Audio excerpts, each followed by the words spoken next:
kind of a odd stack front, and variety of coverages and looks and disguises, and they bring pressure from all different places and angles, and they've done a great job there. So it'll be a huge challenge. We're excited for it. Kids have had a great couple weeks of preparation, so we got to keep it rolling this week.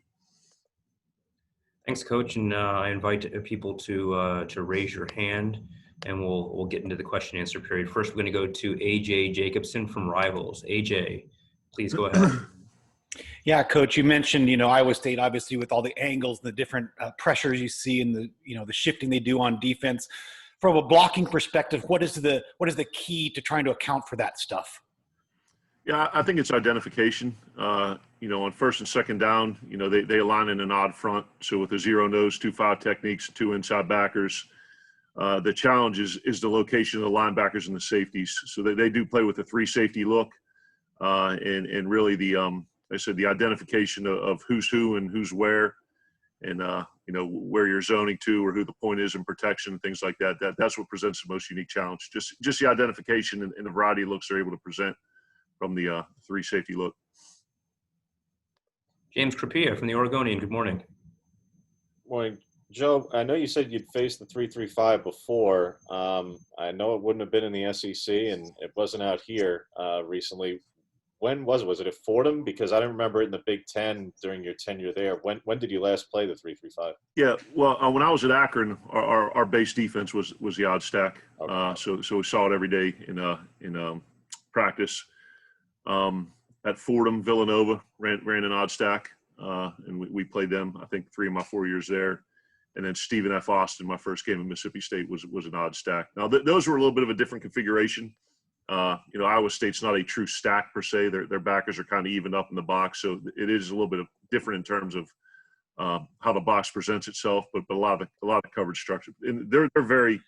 It's a you could tell they put a lot of work into it, and it's a little bit different than some of the odd stack or odd defenses that you see just because of the 3 safety look.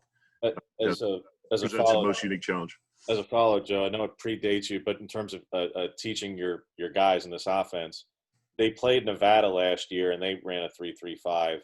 Is there any crossover, or is it just because of the sheer volume of the offensive line totally changing and a quarterback changing that basically everybody's learning it the first time, or is some of it applicable to what they did face a year ago? Yeah, we haven't really delved into the Nevada game, but I think our defense plays some 3 down odd looks. So the front is going to be relatively similar, but like I said, it's the 3 safety and the disguise and those guys are buzzing all over the place. That's what makes it most challenging. Thank you. Zachary Martin from the Iowa State Daily. Hi, Coach. When you watch the defense on film, is there a player or a couple players that really stand out that you think is going to make it challenging for your offense to generate some rushing and just offensive yardage in general? Yeah, Bailey and McDonald, 3 and 9. Those guys are as good of a defensive end combination just in terms of playing the run and rushing the passer that we've seen all year.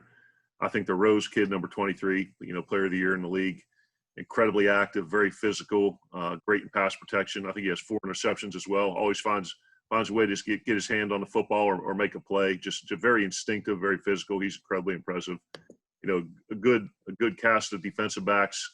And Sheen plays with incredible downhill physicality. He does a great job in the run too, and they do a great job fitting him in there. So, it's a great defense, and those are the guys that we think we've highlighted as potential game wreckers.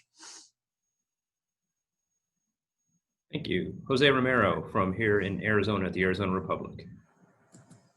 Hey, Coach. Good morning. Morning. Let's go back to the Pac-12 championship game for a second. What did Anthony Brown give your offense, and how did you feel that worked to the combination with he and Tyler?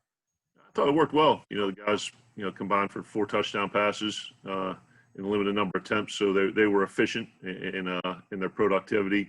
But Anthony provides a very calming, veteran kind of mindset and mentality. He's played a lot of football at a high level. So when we put him in those situations in the goal line and 3rd down and 4th down and short, I think he did a really nice job. And He's he did well in the role that we provided him. He did a very, very good job, and I thought those guys played very complimentary of each other.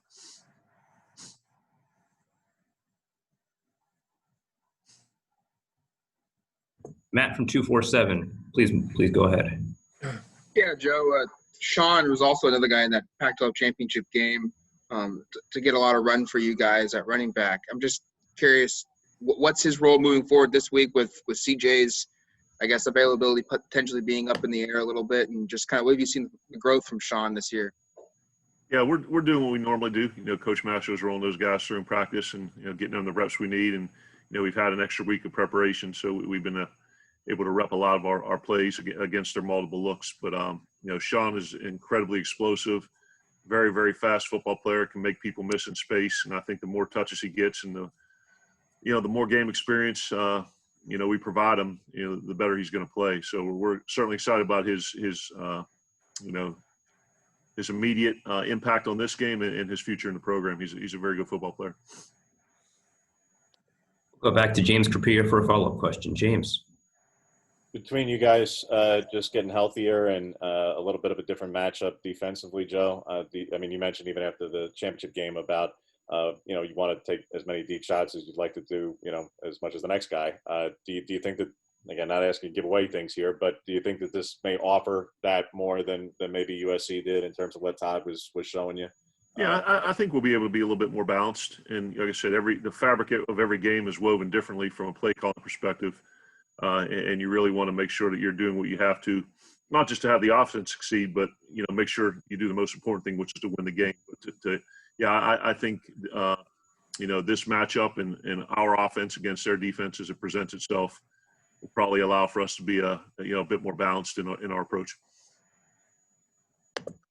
Next up is Warren Williamson. Good morning, Warren. Hey, good morning. Joe, coaches sometimes have a tendency to throw in some wrinkles when it comes to bowl games. I'm just wondering where that is for you and how you view that in the lead up. Will there be maybe a few more wrinkles, or you try to play it pretty straight normal in your offense? Yeah, I think you don't want to veer or stray too far away from what you do from a philosophical perspective.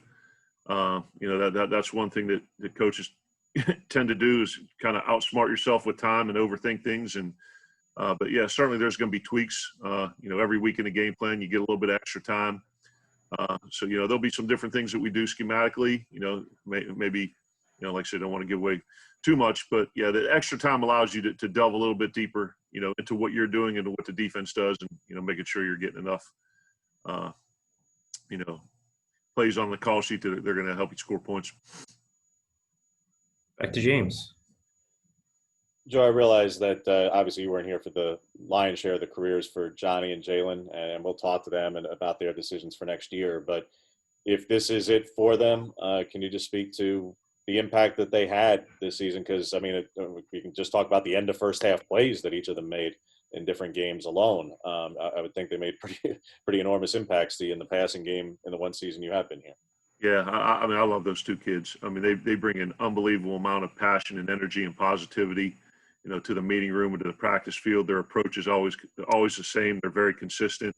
Great teammates, great kids, and like you said, have done a lot in their time at Oregon, in the past and this year as well. So, they've done a great job in practice this week, and hopefully they're able to come out in the game and do what they've done, which is play at a very, very high level. So, like I said, you can't say enough about Johnny and J. Red. Two great kids and awesome football players as well.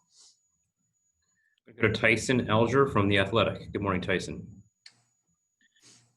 Johnny and J-Red are obviously veterans, but you got a lot of young players on this offense. How has this year been from an overall developmental standpoint, just compared to like past years? And how will this group be how do you feel this group will be going into next season as well?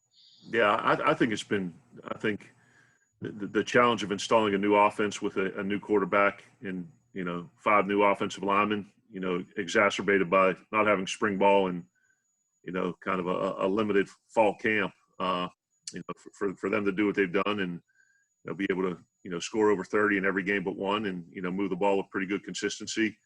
I think it's a credit to them and the culture that Coach Cristobal has created here. And, every experience is new for a lot of these guys. And now, they get a chance to play in front of some fans for the first time in a big time bowl game. So every rep that we get in practice, every play that we run in the game, it's going to benefit us this year and certainly for our long-term development. And not to fast forward to next year, but you look ahead and, now it's not going to be, a bunch of new guys starting for the first time. Those guys that'll have, a bunch of games and experience under the belt.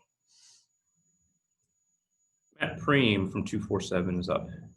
James kind of touched on it as well, but Hunter Kentware was another guy that is a senior and has going to have a decision to make. And prior to your arrival, he statistically didn't really do much. He was really important in the run game, but there's obviously no stats there. But he's had a career year across the board. Just what has his impact been for you guys at tight end for this offense? Oh, what did I do there? Oh, there we go. All right. No, Hunter, and it sounds repetitious, but Hunter, I think to me is representative of the type of young man that we have in this program. Just a great kid, awesome teammate, a talented guy who can, affect the game in a positive manner, when he's blocking or when he's catching. And the tight end is and will always be a focal point of this offense. I'm not sure how many touchdowns those guys have on the season combined. 6, 7, 8, and they've done a great job there. And obviously the success we've had running the ball, but Tyler, Hunter's a great kid, and we need to continue him, practicing with the consistency that he does, and that him personally and that position group will continue to have a great impact on our offense and our team. Back to AJ Jacobson from Rivals. Coach, I realize this has been a compressed time frame getting ready for this Fiesta Bowl, but normally you get a chance in these bowl practices to look at some of the younger guys and see they don't normally get a chance to look at. Have you had a chance to do that, or has it just been focused on Iowa State? And if so, what have your impressions been of the youngsters? Yeah, last week there was a bit more focus on the developmental aspect of it and getting some of those young guys repetitions against each other. As it's progressed, it's been more game plan focus. But, Chris Hudson's a guy that doesn't, he gets in, doesn't play a ton, but I think he's got a huge amount of upside. Some of our young offensive linemen are really stepping up, and you're seeing those guys develop. And Coach creates a practice schedule where there's a huge emphasis on fundamentals and technique, at the beginning of practice. So that's a chance everybody gets to develop their craft. And, we've been played a lot of young guys or inexperienced guys, but there are some guys that haven't, seen much game action that are either redshirting or not going to be available for play this year that are going to have a huge upside and impact on the program. Max Torres from Scoop Doc, please ask your question. Morning, Coach. I want to talk about the tempo of the offense. I know with Mario's kind of ground and pound philosophy, it's been grinding out the clock, but we've seen a little bit more up tempo from you this year. And we saw that 3rd and 7 run call late in the game. How do you kind of go about managing the tempo when the offense is having some trouble? Excuse me. From a tempo standpoint, there's a couple different approaches from a know-how perspective. You run plays as fast as you can, regardless of the defensive look presented, and the speed at which you operate. It kind of allows you to maybe get out of a bad call, or you want to run the best play possible against the look presented. And that's what we do with our multi-tempo spread no huddle. So, like I said, there's going to be play calls in a game where maybe conventional wisdom would dictate you do something else. As a play caller, I got to always, think about the team first and what's best for us, how the defense is playing, how the special teams playing, what we got to do to win the game. So we want to play as fast as we can, but we also want to be in the best look possible against the look presented. So I think us being able to do both of those has benefited us this year and historically in the context of this offense. We'll go with Jeff Metcalf from the Arizona Republic. Yeah, Coach, I wonder if you could just talk a little bit about kind of generally how Tyler has developed this season, and also just kind of what's going on down here in Arizona with all these quarterbacks coming out of here, going to play at different colleges. Yeah, I think Tyler's developed, nicely throughout the season. Past couple games, there's some things that we need to clean up and get better. And you want it to get lost in the shuffle that he is a first-year starting quarterback in a Power 5 school and a brand new offense. And the AP writers were kind enough to recognize him as an all-league selection, so that was nice for him. And he had a very solid statistical year, you know, and you know, I'm an optimist. I'm a glass half full guy, so I'm happy with Tyler's progress. So there's some things we got to clean up, and he needs to improve, absolutely. But all of us do, you know, across the board at all positions. So you know, I think he's very adamant and possesses a great work ethic in his preparation. His practice habits are good. You know, there's just some things that, you know, during the course of the game we got to clean up a little bit. But I think Tyler's played well, and you know, certainly Arizona has been a recent hotbed for quarterback talent. And I think the Purdy kid, is he from Arizona as well? Yes. Yeah. So, you know, there's a lot of great quarterbacks coming out of that area. So it'll be a good matchup between these two. With Josh Shelton from KDRV.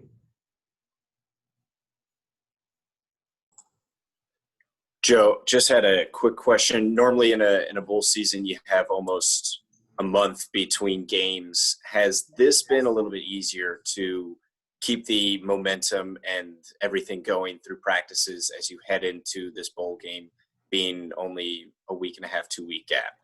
Yeah, it's it's certainly lessened the time frame where, you know, you know, the regular season ends, and then you have a little bit of time frame where you usually practice, and the kids cut loose and they get to go their way for a little bit, and then you meet down at the bowl and kind of resume practice again. So I think what we've, I won't say lost, but what you miss out on a little bit is the developmental aspect of it, where you're getting the younger guys the repetitions and those guys competing against each other, just because we were forced to get into game plans so quickly. But yeah, we've never really lost focus on Iowa State, because we've started that preparation from the beginning. So the kids have been very, very locked in and focused on what they've been doing.